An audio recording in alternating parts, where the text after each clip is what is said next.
ابن تیمیہ، شیخ الاسلام احمد بن تیمیہ یہ پورا نام ہے، اور مجموعہ فتاوا کے اندر، اور یہ اس کی جلد بھی آپ کے سامنے 8ویں جلد ہے۔ اور اگر ہم جاتے ہیں اس کے صفحہ نمبر 283 کے اوپر، اور یہ میں انٹر کرتا ہوں 283، یہاں پہ ہم آگے، اور یہ صفحہ میں آپ کو دکھا دوں، یہ صفحہ نمبر 283 ہے، اور اس کے ابتدا کے اندر یہ لکھا ہے کہ وَمَنْ قَالَ، پس جس نے یہ کہا کہ ان النبی صلی اللہ علیہ وآلہ وسلم کان نبیا قبل ان یوحا الیہ فہو کافر باتفاق المسلمین، کہ بے شک نبی کریم صلی اللہ علیہ وسلم نبی تھے اس سے پہلے کہ آپ کو وحی کی جاتی، تو وہ شخص کیا ہے؟ کافر ہے تمام مسلمانوں کے نزدیک۔ تو یہ عقیدہ ابن تیمیہ کا تھا، اور ابن تیمیہ سے یہ عقیدہ آیا مرزا قادیانی کی طرف، اور مرزا قادیانی نے بھی یہی کہا کہ نبی کریم صلی اللہ علیہ وآلہ وسلم کو جو نبوت عطا کی گئی ہے وہ 40 سال کے بعد عطا کی گئی ہے۔ اچھا جی، اب ہم نے آپ کو یہ دکھانا ہے کہ قرآن کیا کہتا ہے اور حدیث کیا کہتی ہے، اور اہل سنت کا عقیدہ کیا ہے۔ جی دوستو، یہاں پر ہم قرآن حکیم کو کھول لیتے ہیں، اور یہاں سورہ مریم ہے، اور اس کی آیت نمبر 30 ہے، اور حضرت عیسیٰ علیہ نبینا علیہ السلام کا ذکر ہو رہا ہے کہ ان کی پیدائش ہوتی ہے، اور یہ آیت ہے کہ قال انی عبداللہ، وہ بچپن کے اندر ہی جب پیدا ہوتے ہیں تو اس کے اوپر یہ ہے کہ لوگوں کو اعتراض ہو جاتا ہے کہ یہ مریم کے پاس بیٹا کہاں سے آ گیا، اور اس کی تو شادی بھی نہیں ہوئی۔ تو وہ بچہ ہی پکار اٹھا اللہ کے حکم سے۔ وہ بچہ کیا کہتا ہے؟ کہتا ہے قال انی عبداللہ، میں تو اللہ کا بندہ ہوں، آتانی الکتاب، اور مجھ کو جو ہے نا وہ کتاب دی گئی ہے، وَجَعَلَنِي نَبِيًّا، اور مجھ کو نبی بنایا گیا۔ اعلیٰ حضرت اس کا ترجمہ کرتے ہیں، بچہ نے فرمایا میں اللہ کا بندہ، اور اللہ کا بندہ اس نے مجھے کتاب دی اور مجھے غیب کی خبریں بتانے والا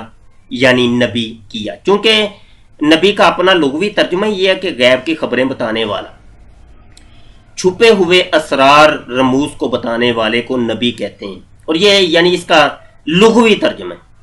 تو اللہ حضرت نے اس کا لغوی ترجمہ کیا ہے۔ اچھا، یہ ہے کہ ابھی تو وہ بچپن میں تھے، اور ابھی تو 40 سال گزرے بھی نہیں تھے، تو یہاں سے یہ آیت ہمیں بتاتی ہے کہ پیدائش کے وقت ایک بچہ یہ اعلان کر رہا ہے کہ میں نبی ہوں اور نبی بنا کے بھیجا گیا ہوں، تو یہ 40 سال سے پہلے نبوت ملنا یہاں سے ثابت ہوتا ہے۔ حدیث کو ہم اوپن کر لیتے ہیں، حدیث ہمیں کیا کہتی ہے، اور یہ حدیث جو میں آپ کی خدمت میں پیش کرنے لگا ہوں یہ بہت سی کتابوں کے اندر لکھی ہے، لیکن یہاں پہ میں صرف 2 حوالے آپ کی خدمت میں پیش کروں گا۔ یہ مصنف عبد الرزاق ہے، اور اس کی جلد 7ویں ہے، اور وہ 7ویں جلد کے اندر یہ صفحہ نمبر اس کا بنتا ہے 329 ہے، حدیث نمبر ہے 35653۔ آقا کریم صلی اللہ علیہ وآلہ وسلم سے کسی شخص نے سوال کیا، ان رجلا سأل النبی صلی اللہ علیہ وآلہ وسلم، کسی شخص نے آقا کریم صلی اللہ علیہ وسلم سے سوال کیا، متا کنت نبیا، آپ کب نبی بنائے گئے؟ قالا کنت نبیا وآدم بین الروح والجسد، میں اس وقت نبی بنایا گیا کہ جب آدم ابھی روح و جسد کے درمیان تھے۔ تو یہ ایک حدیث ہی کافی ہے۔ آئیے اس کا ایک اور حوالہ میں پہلے آپ کی خدمت میں پیش کر دوں۔ موجم کبیر تبرانی ہے، اور یہ اس کا ٹائٹل پیج ہے الموجم الکبیر تبرانی کی، اور اس کا 20ویں جلد ہے، اور 20ویں جلد کا یہ صفحہ بنتا ہے 353 اور اس کی حدیث نمبر ہے 833 اور یہاں پہ حدیث لکھی ہے کہ قلت یا رسول اللہ صلی اللہ علیہ وآلہ وسلم متا کنت نبیا، میں نے کہا یا رسول اللہ صلی اللہ علیہ وسلم آپ کب نبی بنائے گئے؟ قال، آقا کریم صلی اللہ علیہ وسلم نے ارشاد فرمایا وآدم بین الروح والجسد، میں تو اس وقت نبی بنایا گیا کہ جب ابھی آدم علیہ السلام روح و جسد کے درمیان تھے۔ تو یہ میں سمجھتا ہوں کہ یہ دو حوالے کافی ہیں اور اس طرق کی کئی احادیث مروی ہیں اور مختلف راویوں سے مروی ہیں، تو ویسے تو ثابت کرنے کے لیے ایک حدیث بھی کافی تھی اور ایک قرآن کی آیت بھی کافی تھی۔ یہاں پر یہ میں آپ کو بتا دوں کہ اہل سنت کا موقف کیا ہے، وہ بھی میں آپ کی خدمت میں پیش کرنا چاہتا ہوں۔ یہ فتاوی رضویہ ہے اور جلد نمبر 30 ہے اور اس کا صفحہ نمبر 138 ہے۔ اعلیٰ حضرت امام احمد رضا خان فاضل بریلوی رحمۃ اللہ تعالی علیہ ارشاد فرماتے ہیں کہ ہمارے حضور صلوات اللہ تعالی وسلامہ علیہ سب انبیاء کے نبی ہیں اور تمام انبیاء و مرسلین اور ان کی امتیں سب حضور کے امتی، حضور صلی اللہ علیہ وسلم کی نبوت اور رسالت زمانہ سیدنا ابو البشر علیہ الصلوۃ والسلام سے روزے قیامت تک جمیع خلق اللہ کو شامل ہے۔ اور حضور کا ارشاد وَكُنْتُ نَبِيًّا وَآدَمُ بَيْنَ الرُّوحِ وَالْجَسَدِ، میں نبی تھا جبکہ آدم علیہ السلام روح و جسد کے درمیان تھے،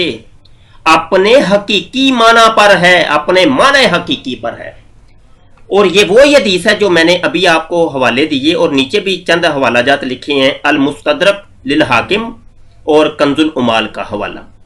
یہ نیچے حوالے بھی آپ کو نظر آ جائیں گے۔ تو یہ تو اعلیٰ حضرت فرماتے ہیں تمام مسلمانوں کی اور تمام اہل سنت کی یہ ترجمانی کرتے ہوئے کہ یہ والی جو حدیث ہے اور میرے آقا کا یہ فرمانا کہ میں اس وقت بھی نبی تھا کہ جب آدم علیہ السلام روح و جسد کے درمیان تھے، یہ معنی حقیقی کے اوپر ہے، یہ معنی مجازی کے اوپر نہیں ہے کہ کوئی شخص یہ کہے کہ نہیں جی آئندہ کسی کو کوئی چیز دینی ہوتی ہے تو وہ پہلے ہی بول دیا جاتا ہے، تو ایسا نہیں ہے، بلکہ معنی حقیقی کے اوپر ہے، یہ معنی مجازی کے اوپر نہیں ہے۔ اور دوسری بات یہ ہے کہ یہ میرے آقا کریم صلی اللہ علیہ وسلم تو یہ خود تصدیق کر رہے ہیں، یعنی جو کام پہلے کا تھا اس کی جو مستقبل میں ہو چکا اس کی تصدیق مستقبل میں آ کے کر رہے ہیں، یعنی خود آ کے تصدیق کر رہے ہیں کہ جو حضرت آدم علیہ السلام سے پہلے جو کچھ تھا وہ میں ہی تھا، یعنی میں نبی تھا۔ تو خود ایک نبی آ کے یہ تصدیق فرما رہے ہیں، تصدیق کر رہے ہیں، تو اس کے بعد کوئی شخص یہ کہے نہیں جی وہ معنی مجازی کے اوپر تھا، تو یہ پھر اگلے شخص کی کوئی وہ عقل شریف کا کوئی قصور ہو سکتا ہے، اور تو اللہ ہی جانے کہ کیا مسئلہ ہے۔ اچھا جی، اب یہ جو ہے نا تمام معاملہ ہم نے آپ کی خدمت میں پیش کر دیا کہ یہ معاملہ ابن تیمیہ سے چلا اور ابن تیمیہ سے پہنچا مرزا قادیانی تک، اور مرزا قادیانی کا یہ موقف تھا کہ حضرت محمد صلی اللہ علیہ وآلہ وسلم جو کہ ابن عبداللہ ہیں، جو کہ آمینہ کے لال ہیں، جو کہ خاتم النبیین ہیں صلی اللہ علیہ وسلم، تو آپ کو جو نبوت عطا کی گئی تھی، یہ اہل سنت کا اور مسلمانوں کا موقف تو یہ ہے کہ آپ صلی اللہ علیہ وسلم کو یہ نبوت پیدائش سے پہلے عطا کی گئی تھی، جبکہ مرزا قادیانی کا موقف یہ تھا کہ آپ صلی اللہ علیہ وسلم کو جو نبوت عطا کی گئی تھی وہ 40 سال کے بعد عطا کی گئی تھی۔ امید ہے کہ آپ کے علم میں کچھ اضافہ ہوا ہوگا، اور یہاں پہ قادیانی حضرات کو میں دعوت فکر دیتا ہوں کہ آپ حضرات نے اللہ کے نبی صلی اللہ علیہ وسلم کی بات ماننی ہے یا کہ مرزا غلام قادیانی کی بات ماننی ہے، یہ فیصلہ اب آپ نے خود کرنا ہے، اور دلائل بھی ہم نے آپ کی خدمت میں پیش کر دیے۔ ہمارے چینل کو لازمی طور پہ سبسکرائب کر رہے ہیں اور دعاؤں میں یاد رکھیے گا جی۔ السلام علیکم ورحمۃ اللہ وبرکاتہ۔